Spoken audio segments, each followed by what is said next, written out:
जय Hind guys. Now start और next video lecture. अपनी कड़ी को आगे बढ़ाते हैं।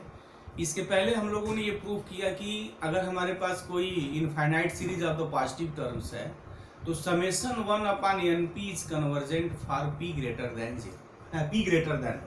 कहने का हमारा मतलब ये था कि हमने जो ऑक्सिलरी सीरीज जो पिकअप की थी समेशन 1 एन पी, ये हमने प्रूव किया is convergent if p greater than. ये बात हमने प्रूव कर दी कि अगर p की वैल्यू 1 से बड़ी है तो ये सीरीज कन्वर्जेंट है। ये सीरीज कन्वर्जेंट का मतलब क्या है कि अगर इसका nth partial sum meaning n की हम लिमिट ले लें तो इसकी जो वैल्यू आएगी वो फाइनाइट एंड यूनिक आएगी, जो भी वैल्यू आएगी फॉर p ग्रेटर देन 1। तो मीनिंग ये हो गई कि ये सीरीज कन्वर्जेंट है व्हेन p ग्रेटर देन 1। अच्छा, इसे हम लोग p टेस्ट भी कहते हैं। तो जब भी ऐसी कोई सीरीज मेरी आएगी इस टाइप की जहाँ p ग्रेटर देन 1 होगा, वहाँ धड़ल्ले से हमें बात कहेंगे कि ये सीरीज मेरी कन्वर्जेंट है। अब हम जो बात अपनी करने जा रहे हैं वो केस सेकेंड की बात करने जा रहे हैं। Now case second when p is equal to 1, कि अगर p 1 है तो फिर इस सीरीज का नेचर कैसा होगा। क्या सीरीज कन्वर्जेंट होगी और ये सीरीज डाइवर्जेंट होगी। डाइवर्जेंट की मीनिंग हमारी क्या है कि सिंपली मीनिंग ये होती है कि हम लोग जो डिफिनेशंस दिए थे उसके अकॉर्डिंग अगर limit n tends to infinity N tendings to infinity हो जाए, यानी जो समेशन 1/np निकालें ये इन्फिनिटी की ओर टेंड कर जाए, तब हम ये कहेंगे कि दिस सीरीज इज डाइवर्जेंट। अच्छा, अगर इसका सम फाइनाइट नंबर आ जाए तो दिस सीरीज इज कन्वर्जेंट। तो चलते हैं हम लोग प्रूफ करते हैं। अच्छा, यहाँ मैं प्रूफ की कौन सी टेक्निक अप्लाई करूंगा उसकी भी बात मैं यहाँ साथ साथ रखूंगा। तो now let us start here. When p is equal to 1 तो देन समेशन 1/np मींस क्या हो जाएगा, p अगर मैं यहाँ 1 लिख दूं तो समेशन 1/n हो जाएगा। अच्छा, अब n वेरी करिए, n कहाँ से कहाँ तक है भाई, 1 से शुरू है और कहाँ तक, जहाँ तक आप लिख सकते हैं। तो 1/1 मतलब 1 + 1/2 + 1/3 1/4 1/5 1/6 1/7 1/8 एंड दैट्स 1। ये बात हो गई मेरी। अच्छा, अब यहाँ देखिए कि इस सीरीज की मैं ग्रुपिंग कैसे करता हूँ, कैसे टेक्निक अप्लाई की जाती है, उस मैथमेटिक खूबसूरती की बात मैं अगेन यहाँ करने जा रहा हूँ। और ये भी बड़ी इंपॉर्टेंट चीजें हैं कि जब p इज इक्वल टू 1 है तो सीरीज का नेचर कैसा है। अच्छा, जब p लेस देन 1 आ जाएगा तो फिर ये पर्टिकुलर केस इसका हो जाएगा, तो फिर हम वहाँ ताबड़तोड़ उस चीज को प्रूव कर देंगे। बट ये बड़ा इंपॉर्टेंट है, इसलिए लिसनर इस चीज को बड़ा सीरियसली उनको वॉच करना है कि चीजों को कैसे प्रूफ किया जाता है, उस चीज को जरा देखा जाए। अब हम यहाँ क्या करेंगे, अगेन एक ग्रुप करेंगे। देखिए ग्रुप कैसे करना है। सीरीज वही है बट नंबर को मैं थोड़ा इधर उधर कर रहा हूँ, और इधर उधर जो भी मैं कर रहा हूँ क्रम से ही होगा। टेक्निक इसकी क्या है वो देखें यहाँ। 1 + 1/2 प्लस, अब मैं यहाँ 2 ले लिया, 1/3 + 1/4 ऐसा कर लिया। अच्छा, ऐसा अभी हमने क्यों किया है उसका जवाब अभी मिल जाएगा। यहाँ 2 ले लिया, अब उसके बाद जब मैं नेक्स्ट लिखूंगा तो 4 टर्म्स लूंगा। तो 4 टर्म्स कौन होगा, 5 के बाद 4 के बाद 1/5 1/6 1/7 1/8 हो गया ये 4 टर्म। उसके बाद 2 दूना 4 और 4 दूना 8। अब इसके बाद मैं 8 टर्म लिखूंगा। अच्छा, तो उसकी टेक्निक क्या है 8 टर्म लिखने की, कैसे टर्म लिखेंगे जरा यहाँ देख लें। यहाँ जैसे मैंने 4 लिखा है 4 टर्म्स, तो यहाँ 4 5 में 4 ऐड कर दीजिए, 9 हुआ, और उसमें से एक सब्ट्रैक्ट कर दीजिए, तो जो आएगा वो लास्ट टर्म होगा। या यूं कहें कि अगर आप 4 टर्म्स लिख रहे हैं तो यहाँ जो नंबर्स है उसमें से कम आप ऐड कर दीजिए ना, उतने टर्म्स आ जाएंगे। मतलब 5 में अगर 3 ऐड करेंगे तो 8 आ जाएगा। अब जैसे इस टर्म को हमें लिखना है, यहाँ मुझे 8 टर्म लिखना है, तो कैसे लिखूंगे जरा देखा जाए। तो स्टार्ट कहाँ से होगा, 8 हो गया, 9 से हो गया। और अभी हमने टेक्निक क्या बताई लिखने की, लिखने की टेक्निक ये बताई कि अगर यहाँ 5 है हम 4 अब लिखेंगे 4 टर्म्स। पहले 2 लिखा, 4 लिखा, यहाँ 8 लिखेंगे, नेक्स्ट 16 टर्म्स लिखेंगे, उसके बाद 32 टर्म्स, उसके बाद 64, ऐसे हम लिखेंगे। अच्छा ठीक है, ऐसे मैं लिख सकता हूँ, मैथमेटिक्स में कुछ भी कैसे भी आप लिखिए, कोई फर्क नहीं पड़ता है। बट मैं ऐसे ही क्यों लिखूंगा इसका भी जवाब यहाँ मिल जाएगा। तो बहरहाल अभी हम उस टेक्निक की बात कर ले हैं। 2 टर्म्स 4 टर्म्स, तो जब 2 टर्म्स लिखेंगे तो पहला जो भी लिखे सिर्फ उसमें एक ऐड कर दीजिए, उससे एक कम वो टर्म मिल जाएगा। जैसे मुझे यहाँ 4 टर्म्स लिखना है तो यहाँ लास्ट टर्म क्या आएगा, यहाँ 3 ऐड कर दीजिए। अब यहाँ मुझे 8 टर्म लिखना है, 8 में से एक कम करिए 7 हो गया, और 7 इसमें ऐड कर दीजिए तो 9 + 7 16 होगा, यानी इसका लास्ट टर्म जो होगा वो 16 आएगा। तो लिखेंगे कैसे, देखिए 1/10, 11, 12, 13, 14, 15 एंड 16, ये हो गया। अच्छा, अब थोड़ी एक बात और, थोड़ी बहादुरी यहाँ की जाए तो उस चीज़ को मैं थोड़ा यहाँ लिख दे रहा हूँ, तो कोई फर्क नहीं पड़ना चाहिए लिसनर को। अब नेक्स्ट टर्म मैं लिखूंगा, कितने टर्म से लिखूंगा, how many numbers of the term. तो जैसे यहाँ 4 हुआ, 8 हुआ, उसके बाद 16 लिखूंगा, तो स्टार्टिंग क्या होगी, मैं 16 लिख दिया हूँ तो 17 आ जाएगा। अब और अभी हमने ट्रिक बताया कि इसका लास्ट टर्म आप क्या लिखेंगे। अब आपको 16 लिखना है तो 16 में से एक कम करिए 15, तो 15 सिर्फ ऐड कर दीजिए तो 32 होगा, तो जो लास्ट होगा उसका 32 होगा, ये हो गया। अच्छा, ये टर्म क्या होगा, 1/33 शुरू होगा। अब तो पता होगा कि ये लास्ट टर्म में क्या लिखूंगा। अब यहाँ जैसे यहाँ 16 टर्म हुआ, नहीं सॉरी 4 हुआ, 8 हुआ, 16 हुआ, अब इसे 32 टर्म होगा, तो 32 से कम करिए 31 हो गया, और 31 इसमें ऐड कर दीजिए तो कितना आ जाएगा, 1/64 आ जाएगा मेरा, दिस एंड दैट्स, ये हो गई मेरी बात।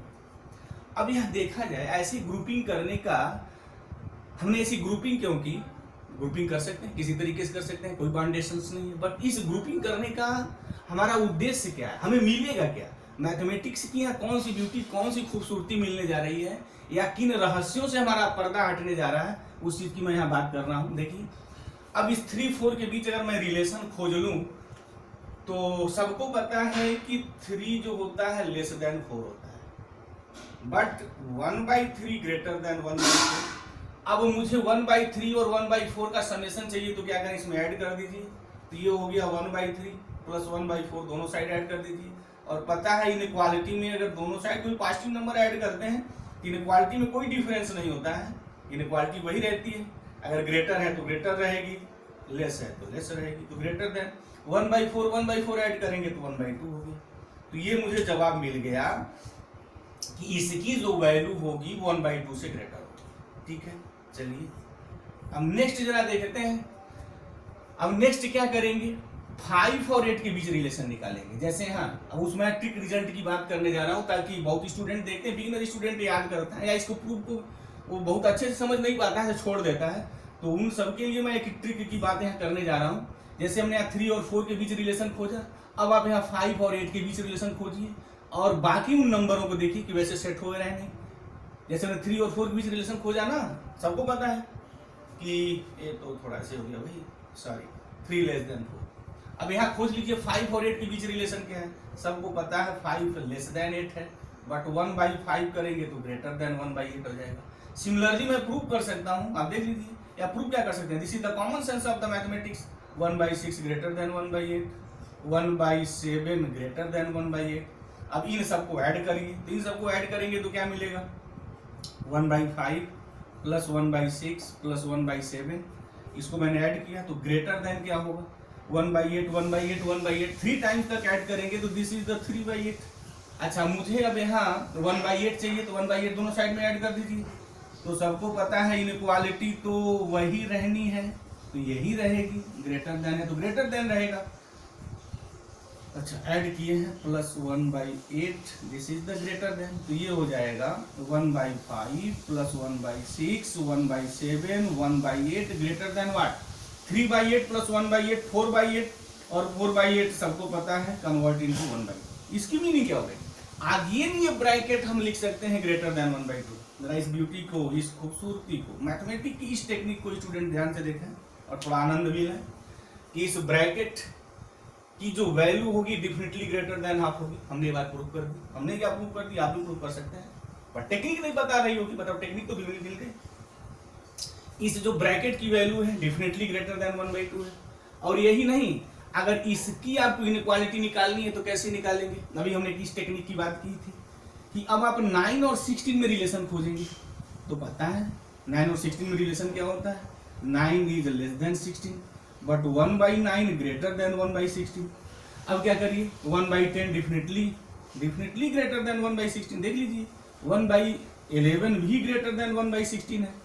अब इन सबको ऐड करिए और बाद में 1/16 ऐड करिए, तो सिमिलरली मैं ये प्रूव कर सकता हूं, और आप भी करके देख लीजिए। और बिगिनर स्टूडेंट हैं तो बिल्कुल आप निकालिए उसे, 1/12, 1/13, 1/14, 1/15 plus 1/16 always greater than 1/2।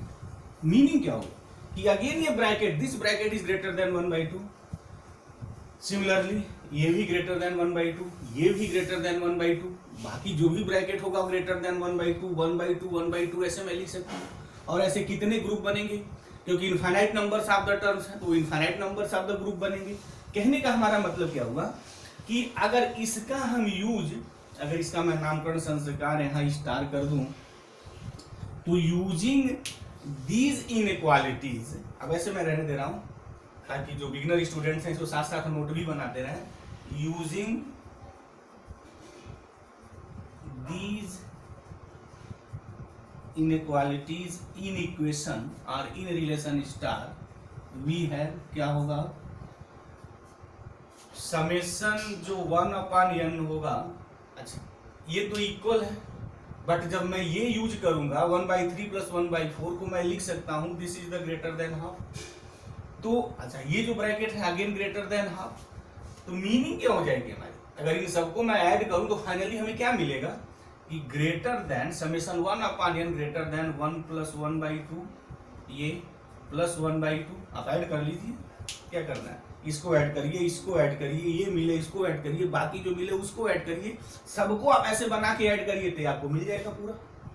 Left hand side इधर मिल जाएगा, और इधर जो मिलेगी ये जो इक्वल की इनइक्वालिटी थी फिनिश हो जाएगी, क्योंकि वो ग्रेटर देन 1/2 है।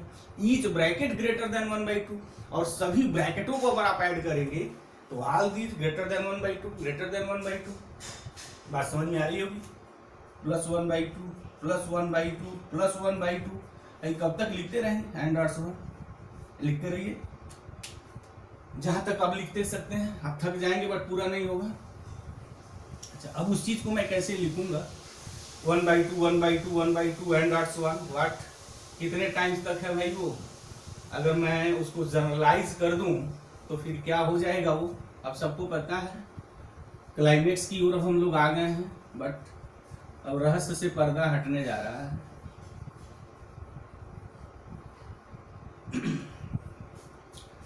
तो अब ये बात मेरी हो गई कि summation 1/n greater than 1 plus 1/2 1/2 1/2 infinite times तक लिखे, जिसका मतलब मैं ऐसे लिख सकता हूँ limit n tends to infinity 1/2 1/2 1/2। अगर मैं इसका nth पार्शियल सम निकालूं, इस Sn मैं नाम दे दूं, तो 1/2 1/2 1/2 n टाइम्स तक यही है मेरा, तो फिर ये हो जाएगा n/2 दिस Sn। और Sn क्या है, ये जो है इसका nth पार्शियल सम है, और limit n tends to infinity Sn क्या आएगा, what, Sn is equal to what, n/2। तो मीनिंग क्या हो गई, this is greater than 1 plus limit n tends to infinity n/2। तो ग्रेटर देन 1 प्लस इन्फिनिटी, क्या इन्फिनिटी से बड़ा कोई कुछ है क्या दुनिया में, 1 प्लस ग्रेटर देन इन्फिनिटी, इसकी मीनिंग क्या हो गई नो। तो समेशन 1/n जो n होगा उसका जो सम होगा, कह रहा है कि ग्रेटर देन इन्फिनिटी। मतलब क्या हो गया कि this series is not convergent, ये जो मेरी सीरीज है वो कन्वर्जेंट नहीं हो सकती है, ये बात प्रूफ हो गई। मतलब कि summation 1/n greater than a very very large number, तो वेरी वेरी लार्ज नंबर मतलब जो इन्फिनिटी का जो लोग कंसेप्ट समझते हैं उसे सीधे सपाट में लिख सकता हूं कि ये मेरी बात ये प्रूफ करता है कि summation 1/n p is divergent, ये डाइवर्जेंट होगा if p is equal to, hence this result is a proof. अच्छा हमने प्रूफ भी कैसे किया है, किस टेक्निक को अप्लाई किया है, उस टेक्निक को आप ध्यान से समझें, उसको 1-2 बार आप लिखें, जब 1-2 बार लिखेंगे तो खुद ही आपको टेक्निक मिल जाएगी। बट जो कुछ टेक्निक की मैंने यहाँ बात किया है उसको दिल और दिमाग में रखे रहेंगे तो प्रूफ करने में आपको ईजी होगी, कोई प्रॉब्लम नहीं होगी। अब एक केस इसका लास्ट बचा हुआ है, केस थर्ड, और केस थर्ड वो ये है मेरा कि जब p की वैल्यू लेस देन 1 हो। अब तो ये चुटकी बजाते ही मैटर फिनिश कर देते हैं, अब फैसला ताबड़तोड़ हो जाएगा, क्योंकि अब इसमें कोई दम नहीं है। चलिए देखते हैं उस चीज को कैसे प्रूव करते हैं कि समेशन 1/NP में अगर p की वैल्यू लेस देन 1 है तो फिर क्या क्या होता है कि ये जो मेरी ऑक्सिलरी सीरीज है वो ऑक्सिलरी सीरीज कौन सा गुल खिलाती है। चलते हैं देख लेते हैं। इसी सीरीज की तो मैं बात कर रहा था, summation 1/NP p less then 1, ठीक है। अब हम क्या करेंगे, यहाँ प्रूफ करने के लिए NP और N में रिलेशन खोजेंगे, p लेस देन 1 है। अच्छा, N की वैल्यू क्या है सबको पता है, N being natural number 1 2 3 and are so on. तो जरा एक कोई हम रिजल्ट लिख के देख लें, एक छोटा सा अपना टेस्ट कर लें। N इक्वल टू मैं 2 ले लूँ, आप कुछ भी ले लीजिए, कोई फर्क नहीं पड़ता है, 3 4 5 6, बट 3.7 मत लीजिएगा N की जगह, क्योंकि N नेचुरल नंबर है और 3.7 नहीं हो सकता है। तो 2 ले लिया, 2 raise to the power p, और 2 में मैं रिलेशन खोज रहा हूँ। कंडीशन ये है कि p की वैल्यू 1 से लेस है, तो p की वैल्यू अगर 1 से लेस है मतलब 1/2 1/3 कुछ भी जब लिखेंगे तो इसकी मीनिंग ये होगी कि वो 2 से छोटा हो जाएगा। अगर p की वैल्यू 1 से बड़ी होती तो 2 पे का जो पावर होगा वो 2 से बड़ा हो जाएगा। This is the common sense of the mathematics. But p अगर लेस देन 2 है, जैसे मान लीजिए p आपने हाफ लिख दिया, 1/2 लिख दिया, ये तो √2 हो गया और ये 2 हो गया। अब इनके बीच रिलेशन क्या होगा, डेफिनेटली √2 की जो वैल्यू होगी वो लेस हो जाएगी, लेकिन जब मैं इसको यूं करूंगा तो फिर ये ग्रेटर हो जाएगा। क्या मतलब हुआ, एक ही हिट से देखिए, पता कर लीजिए, NP is less than N when P less then 1। अगर P लेस देन 1 है तब होगा, P अगर ग्रेटर देन 1 है तो ऐसा नहीं होगा।